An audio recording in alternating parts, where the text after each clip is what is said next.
राधे कृष्णा देवी और सज्जनों, आज मैं आपको सुनाने वाला हूँ पुत्रदा एकादशी, जिसको पवित्रा एकादशी के नाम से भी जाना जाता है, उसकी व्रत कथा।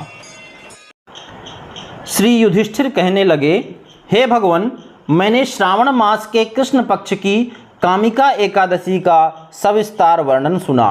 अब आप मुझे श्रावण शुक्ल एकादशी का क्या नाम है, व्रत करने की विधि तथा इसका महात्म्य कृपा करके कहिए। मधुसूदन कहने लगे कि इस एकादशी का नाम पुत्रदा एकादशी है। इस एकादशी को पवित्रा एकादशी भी कहा जाता है। पुत्रदा एकादशी व्रत करने वाले व्यक्ति को पूजा के बाद श्रावण पुत्रदा एकादशी की व्रत कथा जरूर सुननी चाहिए। ऐसा करने से व्रत पूर्ण होता है और मनोकामनाएं पूरी होती हैं। अब आप शांतिपूर्वक इसकी कथा सुनिए। इसके सुनने मात्र से ही वाजपेय यज्ञ का फल मिलता है। द्वापर युग के आरंभ में महिष्मती नाम की एक नगरी थी, जिसमें महीजित नाम का राजा राज्य करता था। लेकिन पुत्रहीन होने के कारण राजा को राज्य सुखदायक नहीं लगता था।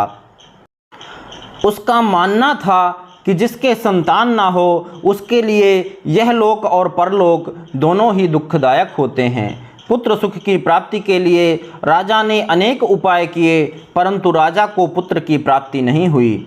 वृद्धावस्था आती देखकर राजा ने प्रजा के प्रतिनिधियों को बुलाया और कहा, हे प्रजाजनों, मेरे खजाने में अन्याय से उपार्जन किया हुआ धन नहीं है, न मैंने कभी देवताओं तथा ब्राह्मणों का धन छीना है। किसी दूसरे की धरोहर भी मैंने नहीं ली। प्रजा को पुत्र के समान पालता रहा। मैं अपराधियों को पुत्र तथा बांधवों की तरह दंड देता रहा, कभी किसी से घृणा नहीं की। सबको समान माना है, सज्जनों की सदा पूजा करता हूँ। इस प्रकार धर्मयुक्त राज्य करते हुए भी मेरे पुत्र नहीं हैं, सो मैं अत्यंत दुख पा रहा हूँ। इसका क्या कारण है? राजा महीजित की इस बात को विचारने के लिए मंत्री तथा प्रजा के प्रतिनिधि वन को गए। वहाँ बड़े बड़े ऋषि मुनियों के दर्शन किए। राजा की उत्तम कामना की पूर्ति के लिए किसी श्रेष्ठ तपस्वी मुनि को देखते फिरते रहे। एक आश्रम में उन्होंने एक अत्यंत वयोवृद्ध, धर्म के ज्ञाता, बड़े तपस्वी, परमात्मा में मन लगाए हुए, निराहार, जितेंद्रिय, जितात्मा, जितक्रोध, सनातन धर्म के गूढ़ तत्वों को जानने वाले, समस्त शास्त्रों के ज्ञाता महात्मा लोमश मुनि को देखा, जिनका कल्प के व्यतीत होने पर एक रोम गिरता था। सबने जाकर ऋषि को प्रणाम किया। उन लोगों को देखकर मुनि ने पूछा कि आप लोग किस कारण से आए हैं? निःसंदेह मैं आप लोगों का हित करूंगा। मेरा जन्म केवल दूसरों के उपकार के लिए ही हुआ है, इसमें संदेह मत करो। लोमश ऋषि के ऐसे वचन सुनकर सब लोग बोले, हे महर्षि, आप हमारी बात जानने में ब्रह्मा से भी अधिक समर्थ हैं। अतः आप हमारे इस संदेह को दूर कीजिए। महिष्मतीपुरी का धर्मात्मा राजा महीजित प्रजा का पुत्र के समान पालन करता है, फिर भी वह पुत्रहीन होने के कारण दुखी है। उन लोगों ने आगे कहा कि हम लोग उसकी प्रजा हैं, अतः उसके दुख से हम भी दुखी हैं। आपके दर्शन से हमें पूर्ण विश्वास है कि हमारा यह संकट अवश्य दूर हो जाएगा, क्योंकि महान पुरुषों के दर्शन मात्र से अनेक कष्ट दूर हो जाते हैं। अब आप कृपा करके राजा के पुत्र होने का उपाय बतलाएं।